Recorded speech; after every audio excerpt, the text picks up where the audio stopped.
Hello दोस्तों, तो यहाँ पे हमें एपिसोड की शुरुआत में यार फिर से ईजीजी और गोजो का सीन दिखाया जा रहा है, जो कि यहाँ पे भाई प्रिंसिपल के पास मीटिंग के लिए जा रहे होते हैं। तभी गोजो को थोड़ा अजीब सा लगता है और वो ईजीजी को कहता है गाड़ी रोकने के लिए। तो यहाँ पे भाई ईजीजी काफी कंफ्यूज हो जाता है और वो गाड़ी रोक देता है और गोजो बाहर उतर जाता है। यहाँ पे वो सड़क के बीच में खड़े होते हैं और गोजो ईजीजी से ये कहता है कि तुम यहाँ से चले जाओ। तो ईजीजी कहता है कि मतलब क्या कहना चाहते हो तुम, मेरे को टेस्ट वगैरह तो नहीं देना ना, मेरे को पक्का पता, अगर मैं यहाँ तुम्हें छोड़ के गया तो मुझे मारोगे। तो गोजो कहता है कि तुम्हें क्या लगता है कि मैं कौन हूँ, जाओ इधर से। तो ईजीजी इधर से चला जाता है और गोजो ये कहता है ठीक है फिर सामने आओ। तभी भाई उसी जगह ऊपर से जोगो आके अटैक कर देता है और वो गोजो को कुचलने वाला होता है, लेकिन भाई गोजो आसानी से उसके अटैक से बच जाता है। लेकिन उसके अटैक से यहाँ पे पूरी की पूरी रोड टूट चुकी होती है। इमीडिएटली थोड़ी देर बाद ही भाई जोगो गोजो के पीछे एक वॉल्केनो टाइप बना देता है और उससे भाई बहुत सारा लावा गोजो के ऊपर अटैक करता है। यहाँ पे बहुत बड़ा मैग्मा एक्सप्लोजन होता है और जोगो को लगता है कि वाह ये तो काफी ज्यादा आसान था, ये तो इतनी आसानी से हार गया। लेकिन गोजो ये कहता है कि हाँ मुझे हल्के में ले रहे हो क्या। वो यहाँ पे सारी की सारी राख और लावा को हटाता है और गोजो देखता है कि ये कर्ज बात भी कर सकता है, मतलब ये तो सच में काफी कमाल की बात है। और साथ ही साथ इसने अभी जो ये ताकत का इस्तेमाल किया, इतनी खतरनाक ताकत इसके हाथ में है, मतलब देखा जाए तो ये अभी वाले सुकूनों से भी ज्यादा ताकतवर है। इसका मतलब ये है कि ये एक स्पेशल ग्रेड कर्स है जिसको अभी तक रजिस्टर नहीं किया गया है। तो गोजो जोगो से ये कहता है कि तुम्हें पता है ना स्पेशल ग्रेड का मतलब क्या होता है, जो कि इतनी आसानी से दिखाई ना दे, और तुम तो वही कहीं से भी आ रहे हो यार, मतलब क्या सीन है। वो कर्स पीरियड गोजो को धमकी देता है और कहता है कि अब ये तुम्हारा आखिरी दिन होगा और तुम मरने वाले हो। लेकिन गोजो को इससे कोई फर्क नहीं पड़ता और वो कहता है कि ठीक है फिर मजा आएगा। गोजो ये सोचता है कि इस कर्स ने उसके ऊपर यही पे अटैक क्यों किया, क्या वो ये चाहता था कि किसी इंसान को नुकसान न पहुंचे, या फिर शायद वो ये चाहता था कि गोजो को बचाने के लिए कोई भी बैकअप देने ना आ पाए। इधर जोगो अपने एम्बर इंसेक्ट्स का इस्तेमाल करके भाई गोजो के ऊपर हमला करता है और वो गोजो के पास जब पहुंचने वाला होता है तो गोजो आसानी से उनको रोक देता है और वो ये नोटिस करता है कि भाई ये सारे इंसेक्ट साउंड का इस्तेमाल करता है फटने के लिए। यहाँ पे गोजो फिर से उसका अटैक से बच जाता है, लेकिन इमीडिएटली पीछे से भाई फिर से जोगो आ जाता है और वो दो अलग अलग फ्लेमिंग अटैक गोजो के ऊपर करता है। यहाँ पे जोगो को फाइनली लगता है कि उसने गोजो को हरा दिया है, लेकिन फिर से भाई वो गलत होता है और इस अटैक से गोजो को कोई भी फर्क नहीं पड़ा होता। ये देख के भाई जोगो काफी ज्यादा कंफ्यूज हो जाता है और वो पूछता है ये चल क्या रहा है भाई। तो गोजो बताता है कि तुम मुझे छू ही नहीं सकते क्योंकि मेरे शरीर के आसपास एक इन्फिनिटी है। तो फिर मेरा हाथ छू के ट्राई करके देख लो, तो मेरे हाथ को नहीं छू पाओगे। फिर चाहे तुम कितनी भी कोशिश कर लो, तुम जितना मेरे करीब आओगे उतना ज्यादा धीमे तुम होते जाओगे। यहाँ पे जब जोगो गोजो के पास आता है उसका हाथ टच करने की कोशिश करता है तो वो देखता है कि भाई बीच में बहुत छोटा सा गैप होता है, जिस वजह से उसका कोई भी अटैक गोजो को टच नहीं कर पाया। फिर चाहे वो कितनी भी कोशिश कर ले, वो गोजो को नुकसान नहीं पहुंचा सकता। यहाँ पे गोजो जोगो की बेइज्जती मारता है और कहता है ठीक है फिर अब मैं तुम्हें दिखाता हूँ कि असली जुजुत्सु क्या होता है। और वो यहाँ पे अपना convergence of infinity curse technique reversal red का इस्तेमाल करता है, जिससे भाई इतनी तगड़ी एनर्जी निकलती है कि भाई जोगो तो उड़ता हुआ जाता है, फॉरेस्ट में जाके गिरता है। उसके बाद गोजो कंटिन्यूअसली भाई उसको मारना शुरू करता है, उस पर किक वगैरह मार के उसको एक लेक में गिरा देता है। और यहाँ पे भाई जोगो की धज्जियां उड़ चुकी होती है और वो मन में यही सोचता है कि इसका मतलब ये था कि गेटो बिल्कुल सही था,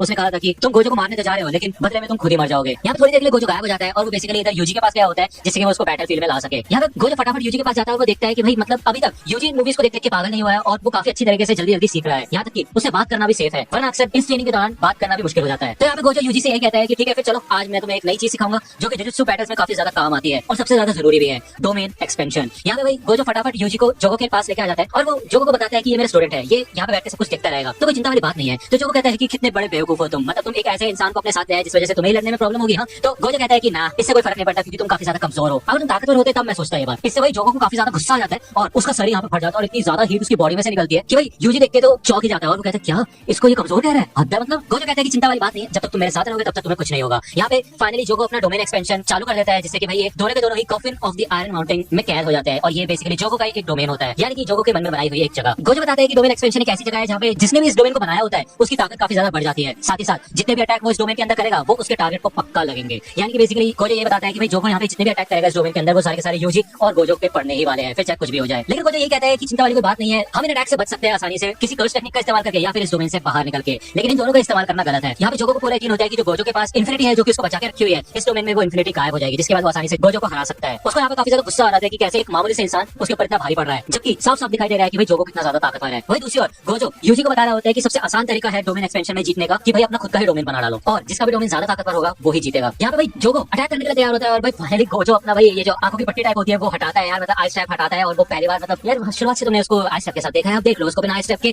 और बेसिकली वो इसी वजह से अपना डोमेन एक्सपेंशन करता है जो कि होता है अनलिमिटेड वॉइड, जिससे कि भाई जोगो इमीडिएटली भाई गोजो के डोमेन में कैद हो जाता है और उसी समय जोगो को पूरे यूनिवर्स की भाई सारी की सारी नॉलेज और इन्फॉर्मेशन मिल जाती है। गोजो यही बताता है कि कोई भी इंसान जिसको दुनिया भर की सारी इन्फॉर्मेशन मिल जाए उसके पास और कुछ रहता नहीं है सिवाय शांति से मरने के, जिस वजह से भाई जोगो पैरालाइज हो जाता है और जब यहाँ पे भाई जोगो हिल डुल नहीं सकता तो गोजो उसका सर धड़ से अलग कर देता है और साथ ही साथ बैरियर भी तोड़ देता है। यहाँ पे वो कहते हैं कि तुम्हारे मरने से पहले मैं तुमसे कुछ सवाल पूछना चाहता हूँ, तो मुझे बताओ कि तुम्हें भेजा किसने। और यहाँ पे दूर खड़े होकर भाई गेटो और हनामी देख रहे होते हैं कि भाई चल क्या रहा है और इन्हें पहले से पता था कि उसकी प्राण बच जाएगी। गेटो कहता है कि मैं स्कूल वालों के सामने नहीं दिखाई दे सकता, तो ठीक है फिर हनामी तुम संभाल लेना इसको और मैं तुम्हें भरोसा करता हूँ कि तुम्हें निपटा दोगे। इससे पहले कि गोजो उससे और भी कोई इन्फॉर्मेशन निकलवा पाए या फिर एक्सरसाइज कर पाए तभी यहाँ पे भाई एक भाला टाइप आके पड़ता है जिससे गोजो बच जाता है और तभी वहाँ पे भाई बहुत सारे फूल वगैरह आ जाते हैं, फूल बगीचा बन जाता है भाई, जिससे थोड़ी देर के लिए यूजी और गोजो का ध्यान बढ़ जाता है और गोजो को एहसास होता है कि यार ये सिर्फ एक कर्ज का किया जा रहा है। तभी भाई एक वुडन मॉन्स्टर यूजी के ऊपर अटैक कर देता है। यहाँ पे गोजो यूजी को बचाने के लिए आगे बढ़ता है और इतने में भाई हनामी जोगो का सर लेके यहाँ से पूरी तरह से गायब हो जाता है और भाग जाता है। गोजो ये सब देख के काफी इंप्रेस होता है और वो कहता है कि क्या बात है, मतलब ये बंदा यहीं पे छुपा हुआ था और मेरे को पता भी नहीं चला। यहाँ पे यूजी गोजो से माफी मांगता है कि उसकी वजह से भाई वो उसका सर लेके भाग गया और गोजो उन्हें पकड़ नहीं पाया। तो गोजो कहता है कि चिंता मत करो यूजी, मैं चाहता हूँ कि तुम और तुम्हारे सारे दोस्त इतनी ज्यादा तगड़ी ट्रेनिंग करो कि तुम ऐसे खतरनाक कर्सेस को भी आसानी से एक्सरसाइज कर पाओ। तो अगले 1 महीने तक तुम मेरे साथ लड़ाई करोगे ट्रेनिंग के तौर पे और उसके बाद हम कुछ मिशंस पे भी जाएंगे जो कि गुडविल इवेंट में होंगे। तो यूजी कहता है क्या गुडविल इवेंट, ये होता क्या है। वही दूसरी ओर हमें प्रिंसिपल यागा का सीन दिखाया जाता है जो कि काफी भाई गुस्सा होता है ईजीची पे और कहता है कि वो गोजो हमेशा की तरह लेट है हमारी मीटिंग में। इधर गेटो हाइड आउट पे आ जाता है और हमें दिखाया जाता है कि एक अपार्टमेंट डोर के पीछे यहाँ पे एक छुपा हुआ डोमेन होता है। यहाँ पे वो आके ग्रुप लीडर से मिलता है जिसका नाम होता है माहितो और वो जोगो के बारे में पूछता है। तभी पीछे से हानामी जोगो का सर लेके आ जाता है और इनके पास आता है। माहितो कहता है कि अच्छी बात है तुम सब सेफ हो। तो जोगो कहता है क्या भाई मेरा सर ही बचा है इसमें सेफ क्या है। अब क्योंकि भाई जोगो को समझ आ चुका होता है कि गोजो को हराना इतना ज्यादा आसान नहीं है तो गेटो यही कहता है कि चिंता मत करो हम अक्टूबर 31 को शिबुया में गोजो का काम तमाम कर देंगे। तो माहितो भी कहता है कि हाँ बिल्कुल। तो दोस्तों आज की वीडियो के लिए सिर्फ इतना ही। आई होप कि आपको ये वीडियो पसंद आई होगी। अगर आपको ये वीडियो पसंद आई तो प्लीज लाइक कीजिए, अपने दोस्तों के साथ शेयर कीजिए और मेरे चैनल को सब्सक्राइब करना मत भूलेगा। और अगर आप मुझे कांटेक्ट करना चाहते हैं तो आप मुझे इंस्टाग्राम पे कांटेक्ट कर सकते हैं। मेरे पेज की लिंक आपको डिस्क्रिप्शन में मिल जाएगी। मिलता हूं आपसे अगले वीडियो में, तब तक के लिए गुड बाय।